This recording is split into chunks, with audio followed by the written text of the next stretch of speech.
Okay, so before we talk about this complex issue, we have to understand it. And to help us do that is a man who's really going to kind of help provide the logistics for all of this transfer program. This is Don Cinti from the Cooperating School Districts of Greater St. Louis. I guess first a thumbnail sketch. That's something every educator knows about in this region, but parents and others may not. It's a cooperative, educational cooperative of 63 school districts, St. Louis Public Schools, St. Louis County, and the surrounding Missouri counties. It's about 300,000 kids that go to those schools, of which is about a third of the state. Okay, so what is this transfer program? How did we get here to where we are transferring students out of unaccredited schools in the hopes to give them a better education? Well, there's a state law that says that if you live in a district that becomes unaccredited, not go to that district, just to live in the district. Just live in the district. That if it becomes unaccredited, then you can transfer to any district of your choice. And the sending district has to pay for transportation to one district.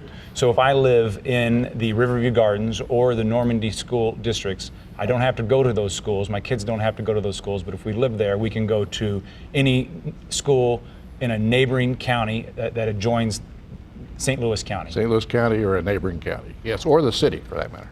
This is not a new law. No, the law has been on the books a while, and actually we've tried to change it through cooperating school districts and legislature. We weren't opposed to school choice. 60,000 kids have been part of the voluntary transfer program over the last 30 years going into county schools, so it's not as if we were opposed to it. We just thought there needed to be sort of some reasonable parameters added to the law, such as how many kids could be in a classroom and so forth. Did you think we would ever get to this point? Did the people who wrote the law think we would get to this point to where we're actually saying anyone can leave a school for another school? I clearly don't believe anybody thought we would get to this point. So why do we have this law if they didn't think it would get there?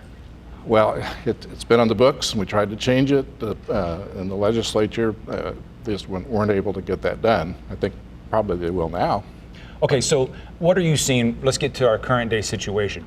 How many kids do you think are actually going to transfer? How much is that going to cost the school districts that have to pay for it? Well, about 1,000 kids so far. I keep track of this through cooperating school districts. Every day I give out a report to the superintendents. So far as of the end of the day yesterday, 1,000 kids about. That's Normandy and Riverview Gardens together. Have asked to transfer to the county.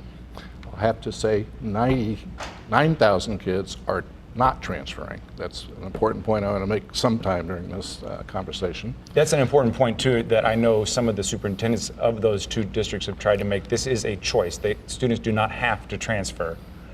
But go ahead, I'm sorry. All right, and so the districts have to pay the tuition to the receiving districts, whatever their tuition is. And as of this time, we're estimating that the bill is almost $17 million.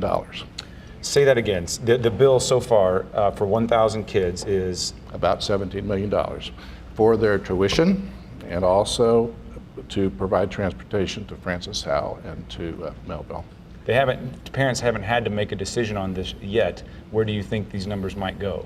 Well, we've been monitoring it. They're registering now, going through Riverview Gardens and through Normandy, but Cooperating School District is sort of keeping track of the numbers, and they seem to increase about 100 kids a day